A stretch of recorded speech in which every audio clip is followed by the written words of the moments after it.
News release చేసిన తర్వాత కథ ఏంటో కూడా చెప్పారు అందులో. ఆ తర్వాత అక్కడ ఆ ప్రాంతంలో ఉన్న ఒక దోగ మహారాజు లాంటి వ్యక్తి జీవిత చరిత్రని వాళ్ళ వారసులు ఆరతి పెట్టి సమాధి విగ్రహం దగ్గర పూజలు చేస్తే ఒక వీడియో బయటకు వచ్చింది. మీరు ఇందాక కల్పితూ ఉన్నారు మరి అక్కడ. అదే నేను కూడా మా టీజర్ వచ్చిన తర్వాత నిజంగా అక్కడ చాలా మంది డాకులు ఉన్నారు. ఒక ఇంటి కథ కాదు అది. డాకు అంటే మనం తెలిసిన రాబిన్ హుడ్ లాగా అనే క్యారెక్టర్ నుంచి ఇన్స్పైర్ అయి తీసుకున్నాం తప్ప ఒక కుటుంబం అక్కడ ఉన్న ఒక వ్యక్తి కథ అయితే కాదు. మీతో పాటు అదే అది ఎప్పుడో చేసుకున్నారండి పండగ. మన వాళ్ళు ఇప్పుడు దాన్ని కనెక్ట్ చేసుకుంటారు. పీరియాడిక్ కాదండి, ఒక 90s బ్యాక్డ్రాప్.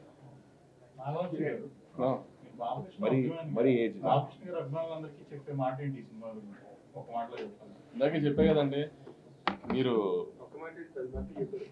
అదే మీరు అడిగిన దానికి సమాధానం చెప్పాను. కానీ ఇప్పుడు ఆయన కెరీర్ లో ఒక లెజెండ్, ఒక అఖండ గురించి ఎలా చెప్పుకుంటున్నారో అంతకు మించి దీని గురించి చెప్పుకుంటారు.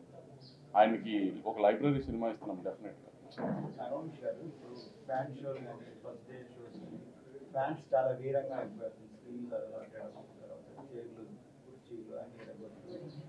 అనుకోని సంఘటన జరిగింది.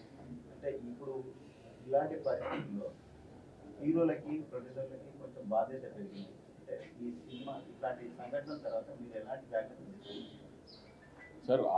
ఆ నిమిషాన్ని అక్కడ ఎమోషన్లో ఏదైనా జరిగితే దాన్ని ఎవరు మేము ఆపలేము కాబట్టి దానికి ఆమె కేర్ తీసుకుంటామంటే మ్యాక్సిమం ఇంకా జాగ్రత్తలు తీసుకుంటానికి ట్రై చేస్తాం తప్పితే అక్కడ ఈ ప్రతిదాన్ని ఇంకా మేము దీన్ని ఆపగలుగుతాం, దీన్ని లేకపోతే దీనికి రెస్పాన్సిబిలిటీ తీసుకోగలుగుతాం అంటే ఏ నిమిషాన్ని ఎక్కడ ఏం జరుగుతుంది అనేది ఇన్ని వైట్ రిలీజ్ ఆఫ్ ఇన్ని థియేటర్స్లో పైన థియేటర్స్లో రిలీజ్ అవుతున్నప్పుడు ఏ థియేటర్లో ఎక్కడ ఏం జరుగుతుంది అనేది నేను నిజంగా మేము ఫాలో అప్ చేయగలుగుతాం అనేది చెప్పినా కూడా ఆమె ఎవరు నమ్మే విషయం కాదు కదా.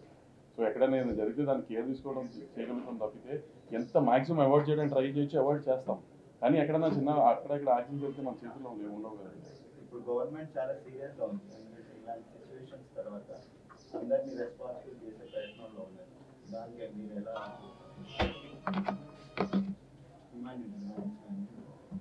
సార్? ఇప్పుడు మొన్న జరిగిన ఒక అన్ఫార్చునేట్ ఇన్సిడెంట్. సో అట్లాంటి ఇంకా జరగకుండా చూసుకుంటామని మా ప్రయత్నం కూడా అండి. దాన్ని ఇప్పుడు ఎవరు దాన్ని సపోర్ట్ చేయరు కదండి. అలాంటి జరగాలని అనుకోకుండా జరిగింది. ఇంకా అలాంటి జరగకుండా మేము చాలా జాగ్రత్త పడతాం. గవర్నమెంట్తో పాటు మేము కూడా చాలా జాగ్రత్త తీసుకుంటాం. ఇంకా థియేటర్కి వెళ్ళి సినిమా చూడడం, సెలబ్రేషన్ అనేది ఇప్పుడు చాలా ఛాలెంజింగ్గా ఉంది. దాన్ని కొనసాగిస్తారా? దానికి ఏమైనా అడ్డుకట్ చేస్తారా? అది హీరోలు డిసైడ్ చేసుకుంటారు కదండి, ఏం కాదు. ఇన్సిడెంట్ అయ్యాక అందరూ కలిసారు అన్న దాని మీద కూడా సీరియస్ అయ్యారు. ఆ టాపిక్ ఆమె డాకు మహారాజు గురించే మాట్లాడుకుందాం ఇంకెంతసేపు.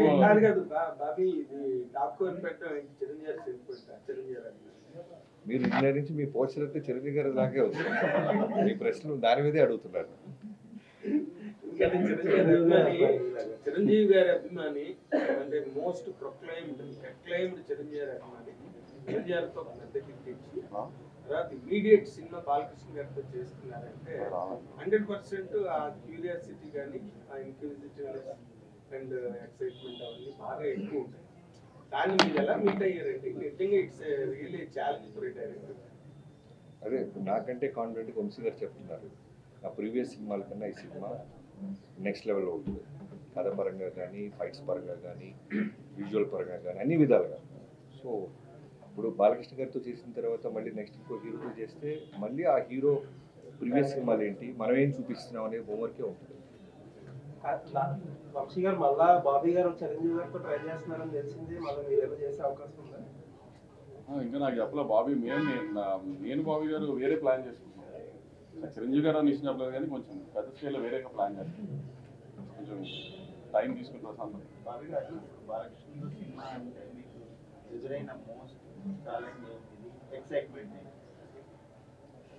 ఎగ్జైట్మెంట్ అంటే చిరంజీవి గారితో వాల్తేరు గారు లాంటి హ్యూజ్ సక్సెస్ తర్వాత మళ్ళీ బాలకృష్ణ గారితో సినిమా రావటం అనేది ఒక డైరెక్టర్గా సూపర్ కిక్. అది మళ్ళీ చెప్పాలి కదా నేను. సో సూపర్ కిక్ అనమాట.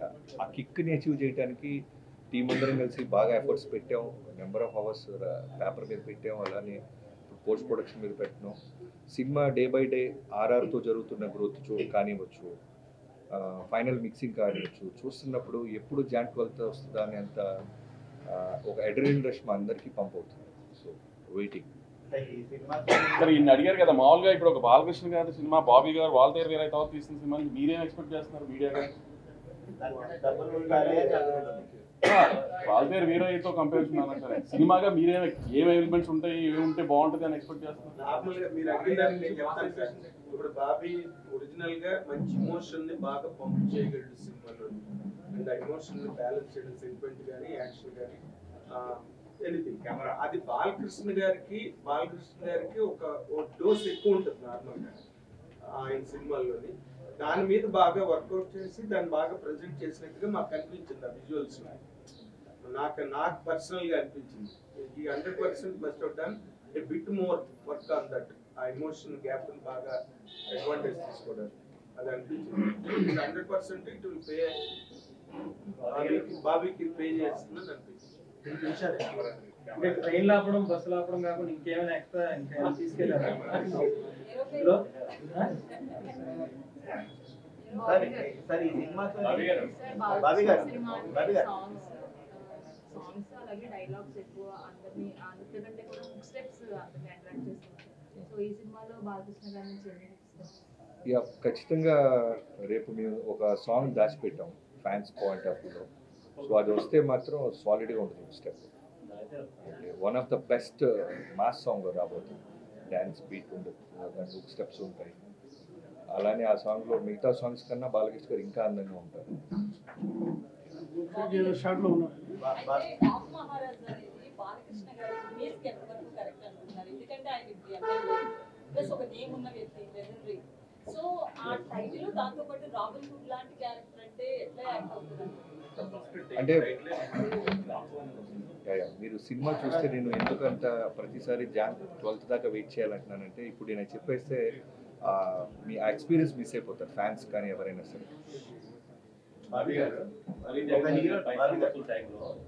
బాలకృష్ణ గారితో సినిమా చేస్తే ఆయనతో ప్రేమలో పడిపోతాం అన్నారు.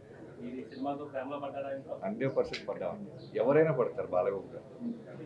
ఆయన ఇచ్చే ప్రేమ, రెస్పెక్ట్ అట్మోస్ట్ ఉంటుంది. నేను అంతకుముందు ఎప్పుడు బాలకృష్ణ గారితో నేను వర్క్ చేయలేదు. వినటమే బాలకృష్ణ గారి గురించి. అంటే బాలకృష్ణ గారి ప్రేమ ఉంటుంది, బాలకృష్ణ గారి కోపం ఉంటుంది, దబిడి దిబిడి ఇవన్నీ విన్నాం.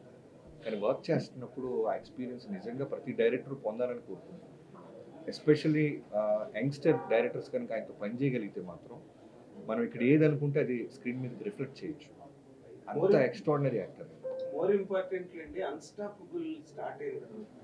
అంటే అప్పటి వరకు మాస్ హీరో అన్న అనిపించుకుంది బాలకృష్ణ గారు. ఇప్పుడు become a hero in the drawing room, ఆ బెడ్రూమ్. డొమెస్టిక్ హీరో అయిపోయి ఫ్యామిలీస్ హీరో కింద అయిపోయి మీ హ్యాండిలింగ్ లో మీ క్యారెక్టర్, ఆ క్యారెక్టర్ని హ్యాండిల్ చేయడంలో మిమ్మల్ని బాగా ఇన్ఫ్లుయెన్స్ చేసిన పాయింట్ ఏంటంటే ఈ పాయింట్ మీరు కన్సిడర్ చేసారా? అన్నీ మేము చెప్పాం కదా, ఫస్ట్ బాలకృష్ణ గారికి కథ లాక్ చేసే ముందు మేము తీసుకున్న అన్ని జాగ్రత్తలు తీసుకున్నాం. అన్స్టాపబుల్ తర్వాత బాలయ్యబాబు గారికి ఉన్న క్రేజ్ ఏంటి, యుఎస్ మార్కెట్ ఏంటి, మల్టీప్లెక్స్, కిడ్స్. నేను చెప్పాను కదా లాస్ట్ టైం ఒక ఇంటర్వ్యూలో మా పాప కూడా బాలకృష్ణ గారు పాట రాగానే వెంటనే పెట్టడం, సౌండ్ పెట్టడం, అన్స్టాపబుల్ చూడటం ఇవన్నీ చేస్తారు. అంటే కిడ్స్ కూడా ఆయనకి ఫ్యాన్స్ అయిపోయారు. సో వాళ్ళందరికీ ఉండేలాగా ఇవాళ సాయంత్రం మీ 4/29 రిలీజ్ అయిపోతున్న సాంగ్ చూడండి, మీకు అర్థం అవుతుంది ఎలాంటి పాయింట్స్ మేము స్టార్ మార్క్స్ పెట్టుకుని వర్క్ చేసాం.